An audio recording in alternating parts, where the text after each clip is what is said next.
Le FMI est prêt à approuver un accord de prêt avec l'Égypte de 12 milliards et demi de dollars dès aujourd'hui. Cette décision survient dans le sillage de l'élection du nouveau président américain. Lors de sa campagne, Donald Trump a promis d'adopter différentes politiques économiques.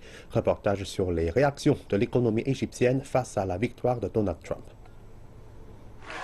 L'effet Trump a secoué la majeure partie du monde arabe. Le jour de la victoire du candidat, les marchés boursiers de la région ont plongé dans le rouge. Mais en Égypte, la bourse a plutôt bien réagi.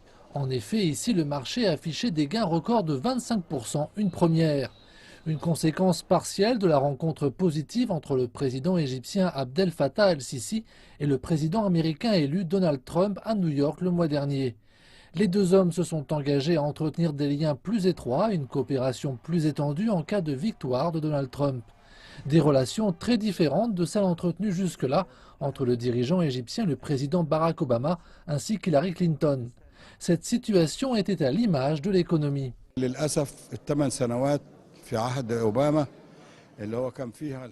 Malheureusement, les 8 dernières années d'Obama et du Parti démocrate ont été pleines de problèmes, et pas seulement pour l'Égypte.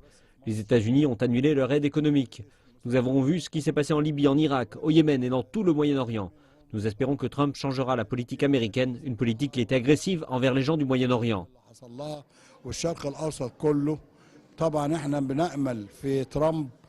Aujourd'hui, l'Égypte reconstruit son économie brisée. Les institutions financières internationales ont soutenu les plans de réformes égyptiens. Le FMI y participe avec un prêt de 12 milliards et demi de dollars. Et pour les experts, il semble que le gouvernement de Donald Trump s'appuiera sur de tels efforts. Pour les États-Unis, il n'y aura pas de changement concernant le FMI parce que c'est un prêt dont le remboursement est garanti par l'Égypte. Cela a été prévu et convenu. Je m'attends même à davantage d'investissements avec le prochain gouvernement. Abdel Fattah el-Sisi n'a pas rencontré Barack Obama depuis son entrée en fonction en 2014. Mais il a déjà invité son successeur au Caire. Ici, l'optimisme prime. L'Égypte est persuadée que la présidence de Donald Trump soutiendra l'économie nationale.